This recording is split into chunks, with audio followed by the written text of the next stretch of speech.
Dear friends, आज हम लोग घनमूल निकालना सीखेंगे और वो भी सेकंडों में, चुटकियों में निकाल सकते हैं। कितना भी बड़ा घन दिया हो घनमूल निकाल सकते हैं। पहले घनमूल समझ लें। कोई भी घनाकार वस्तु जैसे चौक का डिब्बा, उसकी एक साइड की माप यानी इस भुजा की लंबाई या इस भुजा की लंबाई, कोई भी भुजा की लंबाई उसका घनमूल होता।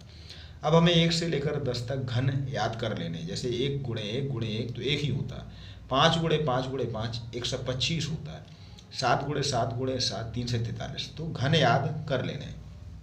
घन याद करने के बाद उसका इकाई का अंक देखना है। अब किसी भी संख्या जिसके अंत में 5 है तो वो निश्चित ही ऐसी संख्या का घन होगा जिसके अंत में 5 होगा। और किसी संख्या के अंत में 3 है तो ऐसी संख्या का घन होगा जिसके अंत में 7 होगा। अब मान लीजिए हमारे पास एक संख्या है 2 से 16। तो देखिए घन में हम 3-3 अंकों का पेयर बनाते हैं। जैसे कि वर्ग में हम 2-2 अंकों का पेयर बनाते हैं, इसी तरह घन में हम 3-3 अंकों का पेयर बना लेंगे। उसके बाद हमें सिर्फ लास्ट का अंक देखना है जहाँ पर 6 है।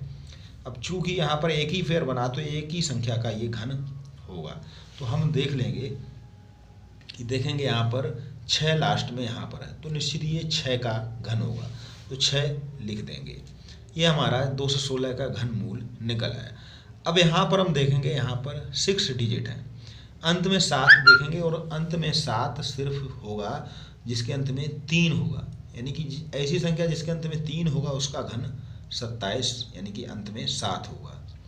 यहाँ पर तो 7 है तो निश्चित ही यहाँ पर इकाई के स्थान पर 3 होगा। अब हमें देखना 5 7 1 के लिए, इसको छोड़ देना पूरी तरह। 5 7 1 यहाँ पर जब देखेंगे तो देखते हैं कि 5 से 12 और 7 से 29 के बीच में 5 से 71 है। यानी कि 5 7 1 5 से 12 और 5 से 29 के बीच में। तो यहाँ पर हम उससे पहले वाली संख्या यानी कि 5 से 12 के यहाँ पर देखेंगे 8, तो यहाँ पर 8 लिख देंगे। तो ये संख्या 83 का घन है।